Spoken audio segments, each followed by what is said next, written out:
So speaking of progress, and in this country in particular, one of the stats that we'd love to talk about with you is the fact that 88% of women do not negotiate their salaries.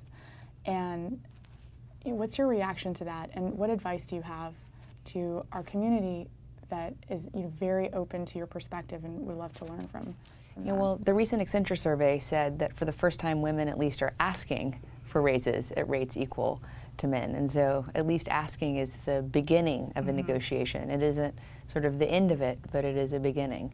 We know that we need to do more to ensure that women are equally valuing ourselves. And we need to change the social norms and cultures within employers so that women are equally valued. We need to do both of those together.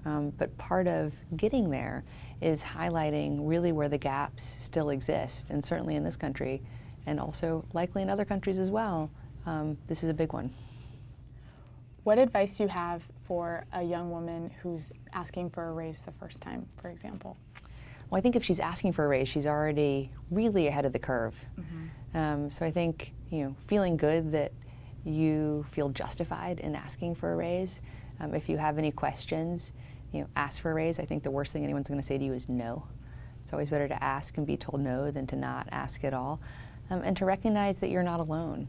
Whether it's sort of the lean-in circles or mentorship opportunities that may exist in your company, to ask for advice and to ask for help about how to start the conversation, how to have the conversation, and hopefully how to get to successful outcome in the conversation about a raise or anything else in your employment situation. We're not alone. There are lots of resources out there.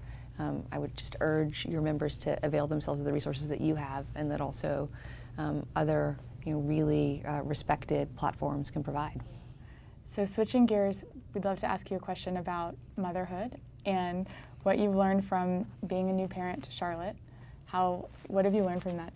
We'll start there. I love being a mom, and I love being Charlotte's mom. I'm so blessed that she's so healthy and happy and giggly. And it was my birthday last week, and I couldn't imagine, oh, thank you, but I couldn't imagine a better birthday present than her continued health.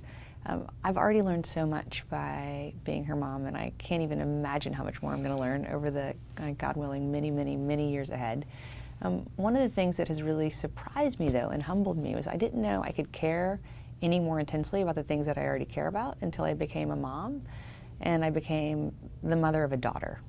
So everything that we're talking about in No Ceilings, kind of everything that we work on here at the Clinton Foundation around women and girls, whether it's access to better health care or education or employment opportunities, now just I feel so much more intensely, and it's so much more personal because it's not just about our collective future, it's also admittedly about Charlotte's future and ensuring that she has equal rights and equal opportunities, and that the girlfriends I hope that she has equal rights and equal opportunities.